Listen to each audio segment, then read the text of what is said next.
constantly say is I'm the happiest that I've ever been. And that part, to have a partner and a husband who is just so supportive, and to have... So Meghan Markle just exposed herself with that Time100 speech, and honestly, the whole thing felt like an absolute farce.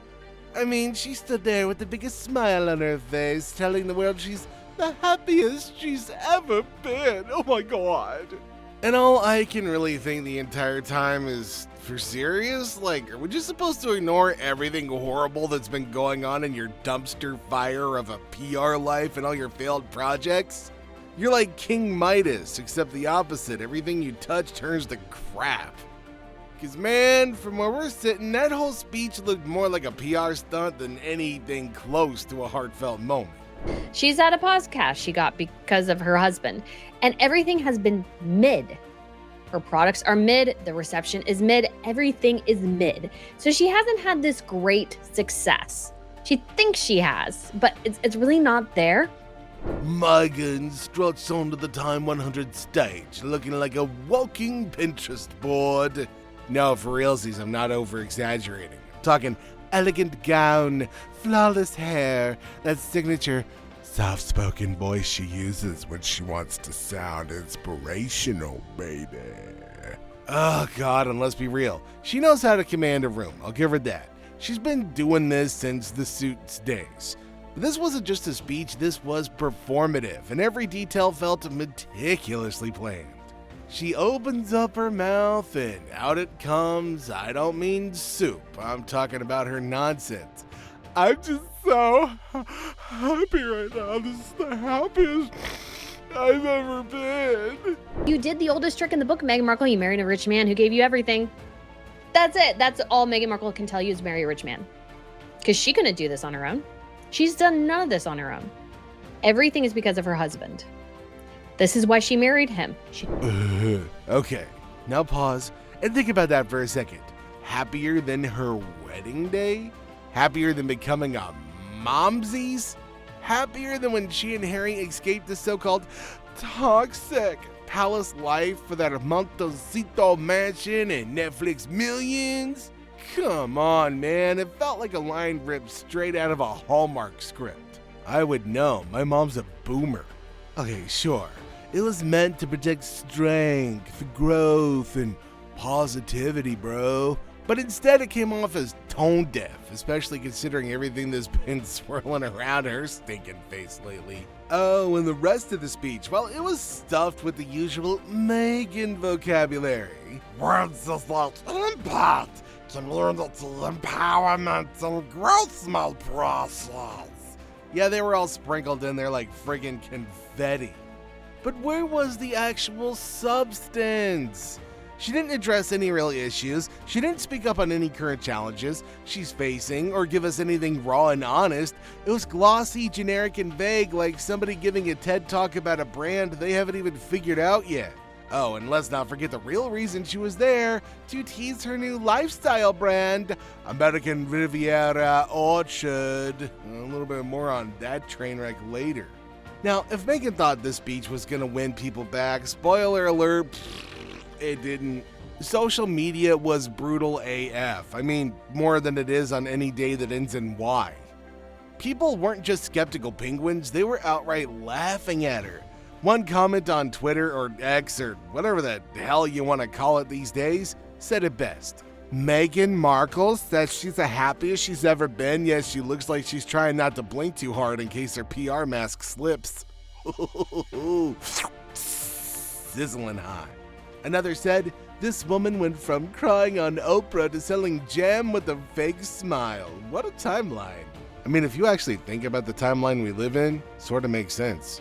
And it sets a horrible precedence, I think, for young women. She sets a horrible precedence for young women, is that she thinks she's done something, and all she's done again is the oldest trick in the book, which is marry a wealthy guy to give you everything.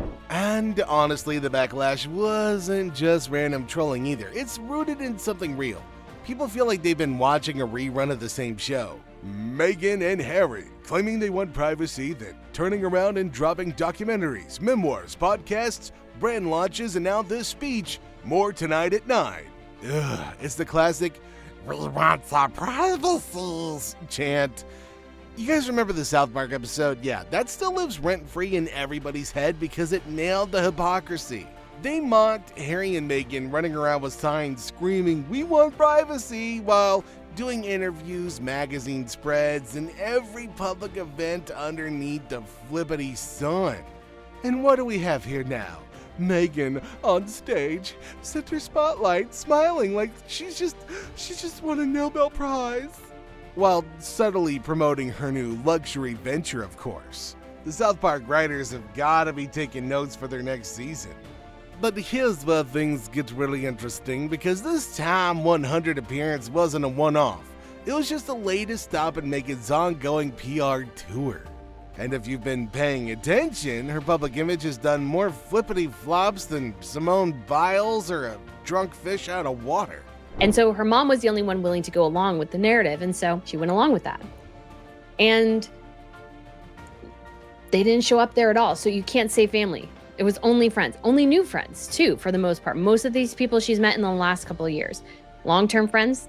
Oh my god, first she was the victim, the misunderstood Dutch ass of Sussex, bullied by the royal press, trapped in a palace, suffering in abject wealth and silence. Oh my god.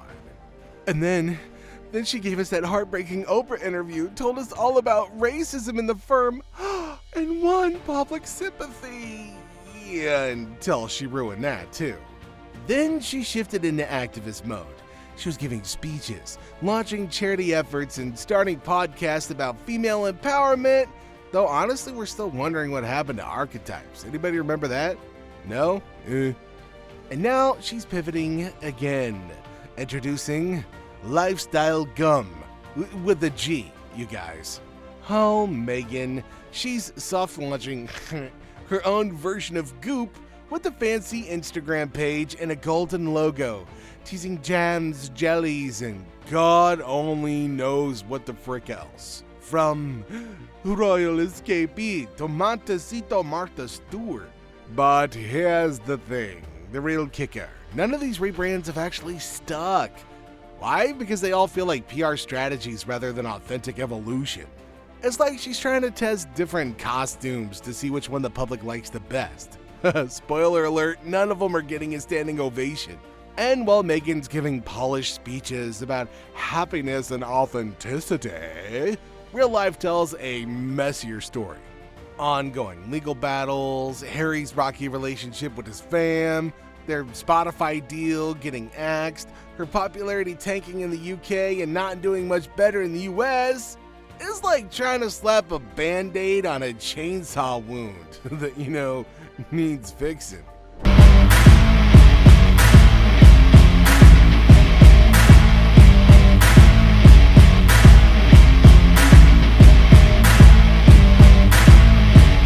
Now let's go ahead and circle back to that fun line. The happiest I've ever been, precious. What does that even mean in Meghan's world? If you've spent the last few years in a media storm, publicly feuding with your family, accused of manipulating narratives, and watching your husband lose ties with his own blood while people speculate if you're even really the mother of his babies, is this really happiness, or is this just a good photo op?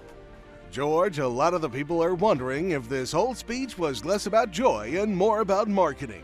I mean, think about it. What better way to launch a lifestyle brand than with a big, glossy award appearance and a headline-worthy quote? It's giving calculated vibes. And let's not forget, the American Riviera Orchard brand had just started teasing its existence online. So of course she had to appear in public. And what better place than a room full of media insiders and Hollywood types? So she had to come up with something else. But again, there's thousands of other people on YouTube doing it better than she is. And I didn't want a reality show. And so the only way to feel as though you were still in conversation with me, I felt, was I had to be talking to the people in the room with me. And that was the crew. And on Suits, we had a crew. But while Meghan's smile was camera-ready Brian, many felt her words didn't match the reality we've all seen play out time and time again. The whole thing came off like an infomercial for the new and improved Meghan Markle 3.0. Now louder, now brighter, now 5 times more in your face everywhere you go. Would you like to eat, breathe, sleep, and shiz Meghan Markle? Well then, we've got great news for you. She's everywhere like the plague. Here's the deal though. Audiences these days? I mean, sure, some people out there are really super undersmart, but the majority of us, we're not really that easy to fool. We remember the drama, the interviews, the contradictions, and saying you're a happy Meghan doesn't magically erase that or fix all the stupid stuff you've done. And now let us talk about the real cherry on top of this whole "I'm the happiest I've ever been" fiasco. Meghan's new brand, American Riviera Orchard. 'Cause she didn't just show up at the Time100 event to give an empty speech. The whole thing felt like a promo tour disguised as a motivational moment. Right after the speech, she coincidentally started teasing this new lifestyle brand on Instagram. Perfectly timed, perfectly curated, and perfectly beige, just like her. But we know how that all played out.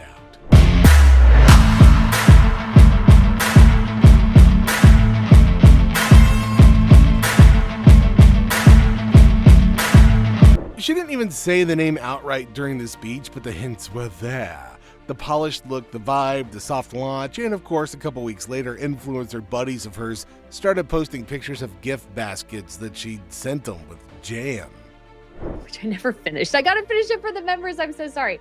I did my own jam cooking video, and I did it from my parents' house, in part because they have a nicer kitchen, they have better lighting, natural lighting. I have a lot more of it. So to me, it made a lot more sense to do it there because they have sort of an area to... But here's the thing. Is this a genuine passion project or just a distraction from all the negative press that she's been getting lately? 'Cause if you look at the timing, everybody, it's super sus. The royal family's been dominating headlines again. Her and Harry's popularity was dipping. Spotify cut ties, and suddenly, she's rebranding as the Duchess of Domesticity.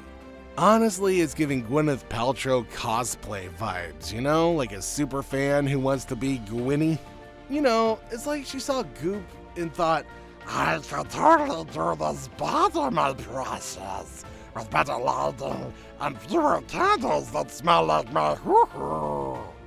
But Meghan isn't just launching a brand, she's launching herself again, not into the sun like many people would prefer, and honestly, she's probably hoping people will forget all of her other nonsense. That has what connects right back to Meghan Markle being exposed. Because look, at that speech wasn't really about happiness, it was a well-packaged performance to warm us up for the product rollout. It's less about personal growth and more about brand growth. You feel me, dog?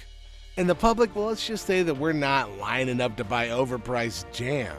People are side-eyeing this like, girl, you said you wanted privacy and now you making Instagram jars for attention.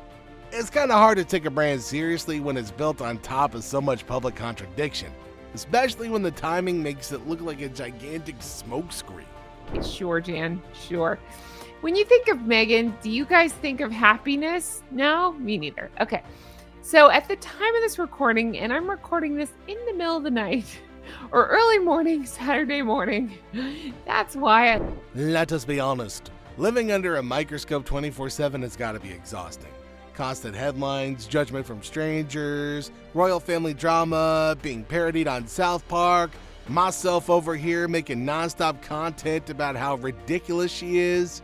Nobody could go through that without some kind of emotional whiplash. So maybe she just wants to be happy. Maybe she's trying to manifest it by saying it out loud on the Time100 stage. But that's not the same thing as actually living happiness. She's a walking billboard for self-inflicted wounds. And there's a reason people are calling that speech a farce. And it's not because she smiled too much or she wore the wrong dress. It's because she's been playing this weird game of emotional musical chairs. One day she's heartbroken and damaged by the firm. The next she's reinventing herself as a podcast host. Then she's the next random ass Martha Stewart for some reason. And now she's back on stage saying that she's glowing with joy. That's not like a roller coaster. That's like quadpolar disorder. In so many ways. I said, do we have the dimensions on the box? I said, "Look, I need to get the dimensions." They were finally able to give them to me, what the 3PL was going to have in the tissue paper, but I needed to see it and feel it. I needed my hands in it, which I think is part of, for me, my authentic self is real. Again, And here's the thing, it just doesn't feel real anymore. It feels performative. And that's what's so frustrating about this. Not just for the public, but probably for her too. When you're constantly trying to craft a public image, it becomes impossible to show your real self. You get stuck in a loop of curated content, PR spins, and empty speeches.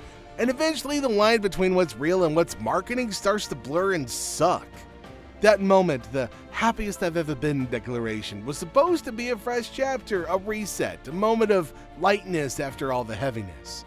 But because it was tied so closely to a brand launch, so wrapped up in vague affirmations and shiny surface level messaging, it came off as more of the same. Which is again why that speech was an absolute farce. Because if this was supposed to be Meghan's big comeback moment, it didn't hit.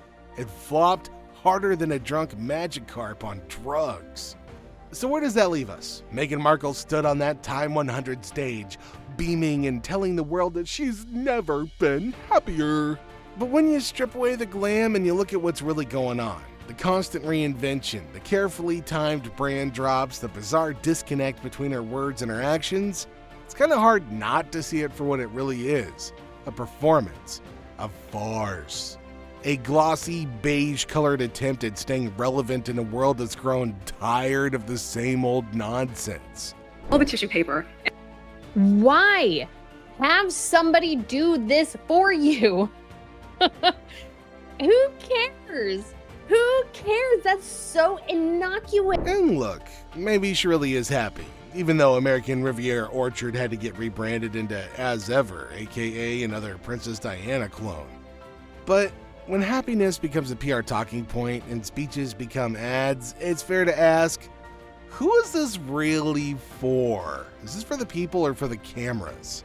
The happiest she's ever been. So what I thought we could do, guys, is take a look at some of these comments, have some laughs along the way, see what the mediocre mafia are up to, and just, have a look. Because at the end of the day, when somebody tells you they're the happiest they've ever been, but it comes right in the middle of a branding campaign, right after years of controversy and media meltdowns, you gotta wonder, are we really watching somebody evolve, or are we just watching somebody sell that evolution? So, what are your thoughts? Let us know in the comments section down below.